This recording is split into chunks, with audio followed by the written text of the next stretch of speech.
Hi പ്രിയമുള്ള സുഹൃത്തുക്കളെ, ഈ സോഷ്യൽ മീഡിയ ഉള്ളതുകൊണ്ട് ലോകത്തിന്റെ ഏതു കോണിൽ എന്ത് നടന്നാലും നമ്മൾ അറിയും.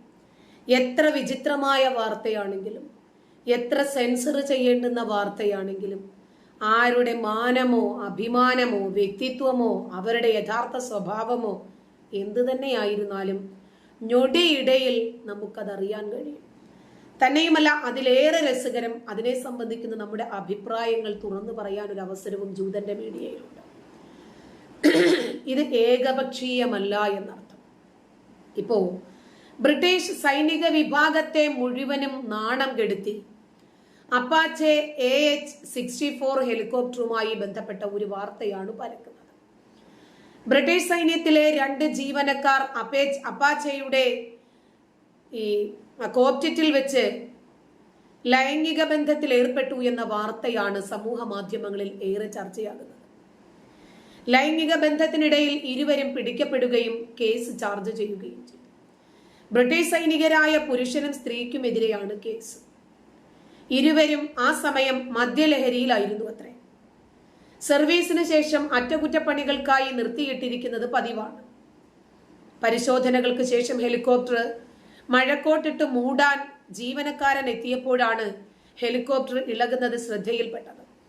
തുടർന്നുള്ള പരിശോധനയ്ക്കിടയിൽ ഈ കോക്പിറ്റില് അർദ്ധനഗ്നരായ നിലയിൽ പുരുഷനെയും സ്ത്രീയെയും കണ്ടെത്തുകയായിരുന്നു. പുരുഷൻ പട്ടാള വേഷത്തിലായിരുന്നു, സ്ത്രീ സിവിൽ വസ്ത്രത്തിലുമായിരുന്നത്രേ. ഉടൻ തന്നെ ഇവരോട് പുറത്തേക്ക് ഇറങ്ങാൻ ആവശ്യപ്പെട്ടു. ഉന്നത ഉദ്യോഗസ്ഥരെ വിവരം അറിയിച്ചു. വർഷങ്ങൾക്ക് മുമ്പേ നടന്ന ഈ സംഭവത്തിൽ സൈന്യം ഇവർ 2 പേർക്കുമെതിരെ നിയമ നടപടിയും എടുത്തു. എന്നാൽ സംഭവം അന്ന് സൈന്യം മറച്ചുവെച്ചു. എന്നാൽ ഇപ്പോൾ ഇതിന്റെ സൈനിക രേഖയാണ് പുറത്തു വന്നിരിക്കുന്നത്. ഇത്തരം രേഖകൾ സൂക്ഷിക്കുന്ന കമ്പ്യൂട്ടർ ശൃംഖലയിൽ ഉണ്ടായ തകരാർ പരിശോധിക്കുന്നതിനിടയിലാണ് പഴയ സംഭവത്തെ കുറിച്ചിട്ടുള്ള വിവരം സോഷ്യൽ മീഡിയയിലൂടെ വൈറലാകുന്നത്. ഒരിടത്ത് ഹെലികോപ്റ്ററിൽ വെച്ചിട്ട് വികാരം അടക്കാൻ സാധിക്കാതെ 2 പേര് ലൈംഗിക ബന്ധത്തിൽ ഏർപ്പെട്ടതാണ് വാർത്തയെങ്കിൽ, ഇപ്പോഴിതാ നമ്മുടെ കേരളക്കരയിൽ മറ്റൊരു വിഷയമാണ് സമാനമായി വൈറലാകുന്നത്. സ്കൂളിലെ കൗൺസിലറായ വനിത ജീവനൊടുക്കി. അതിന് കാരണമായതോ വ്യാജ ലൈംഗിക പരാതി. ഇത് എഴുതി വാങ്ങിയതോ ചൈൽഡ് ലൈൻ പ്രവർത്തകൻ. അയാൾക്ക് കിട്ടിയതോ 5.5 ലക്ഷം കഠിന തടവ്, 5.5 വർഷം.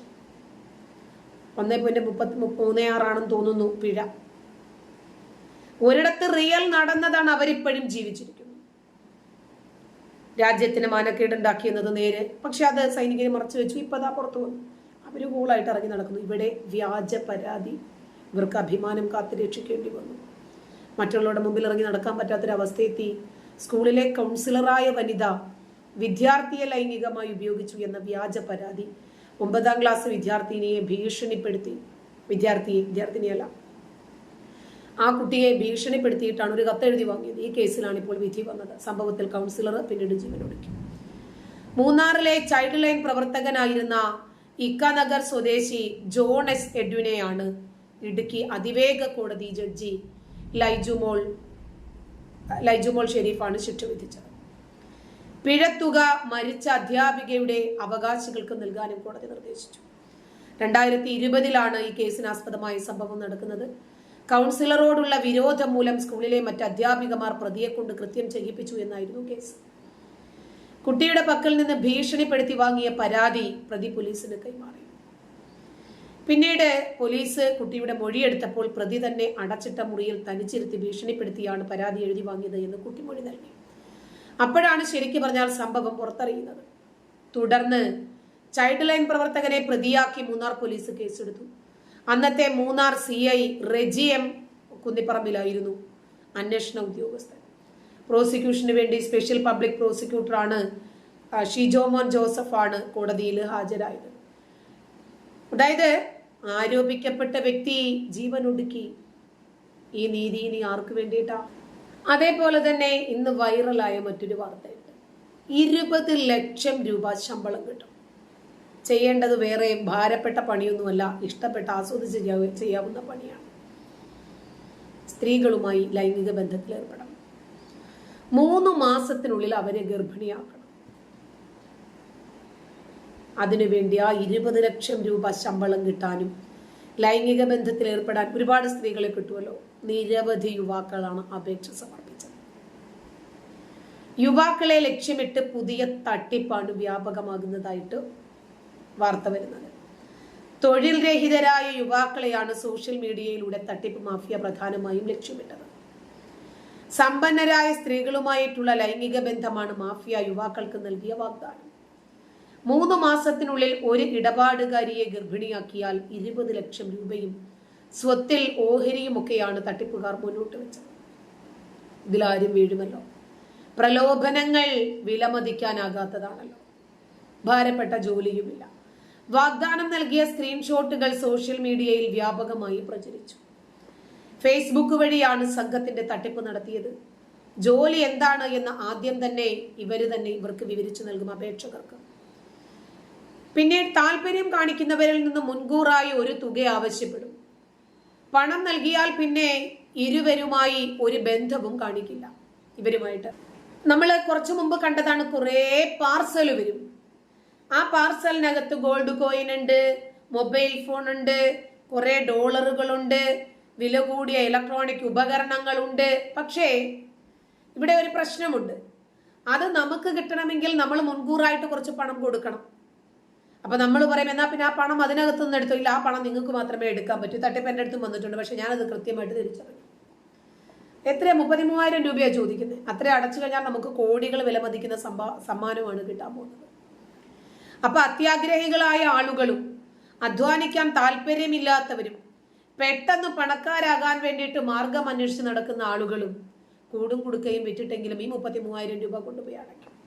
അതുപോലെ കിട്ടിയാൽ അൺലിമിറ്റഡ് ആയിട്ടുള്ള സെക്സ് കിട്ടും, ഒരുപാട് സ്ത്രീകളെ കിട്ടും. 3 മാസം കൊണ്ട് 20 ലക്ഷം രൂപയോ അവിശ്വസനീയം ചാടി വീഴും. പണം ഇവർ കൊടുത്തു കഴിഞ്ഞാൽ പിന്നീട് ഇവർ കോണ്ടാക്ട് ചെയ്ത ഒരു നമ്പറിലും അവരെ കിട്ടത്തുമില്ല. ഈ രൂപത്തിൽ ഹരിയാന സ്വദേശിയിൽ നിന്ന് 1 ലക്ഷം രൂപ തട്ടിയെടുത്തു. ഇത് തുടക്കം തന്നെ ആളുകൾക്ക് എന്തോ സ്പെല്ലിംഗ് മിസ്റ്റേക്ക് മനസ്സിലായതുകൊണ്ട് സ്ക്രീൻഷോട്ട് അടക്കം പോലീസിൽ പരാതി നൽകിയത് കൊണ്ട് മാത്രം ഒരുപാട് യുവാക്കൾ ഇതിനകത്ത് വിട്ടുപോയില്ല. പിന്നെ 2 മാസത്തിനുള്ളിൽ തന്റെ കയ്യിൽ നിന്ന് 1 ലക്ഷത്തിലധികം രൂപയാണ് നഷ്ടപ്പെട്ടതെന്നും തട്ടിപ്പുകാരയച്ച 24-കാരിയായ ഒരു സ്ത്രീയുടെ ഫോട്ടോകളും അദ്ദേഹം പുറത്തുവിട്ടു. മിക്ക ഫോട്ടോകളും ഫോട്ടോഷോപ്പ് ചെയ്തതാണ്. യുവാക്കൾക്ക് അയച്ച ഫോട്ടോസ് എല്ലാം ഫോട്ടോഷോപ്പാണ്. ഇരകളിൽ ഭൂരിഭാഗവും തൊഴിൽ രഹിതരായ യുവാക്കളാണ്. കുറഞ്ഞ ശമ്പളമുള്ള ഒരു താഴ്ന്ന ഫാമിലിയിൽപ്പെട്ട താഴ്ന്ന സാമ്പത്തിക ദാരിദ്ര്യമുള്ള, സാമ്പത്തികമല്ല, കുറഞ്ഞ കുടുംബത്തിൽപ്പെട്ട ആളുകൾ, കുറഞ്ഞ ദാരിദ്ര്യമുള്ള കുടുംബത്തിൽപ്പെട്ട ആളുകൾ, സമ്പത്ത് കുറഞ്ഞ കുടുംബത്തിൽപ്പെട്ട ആളുകൾ, തൊഴിൽ രഹിതർ, വിദ്യാസമ്പന്നർ.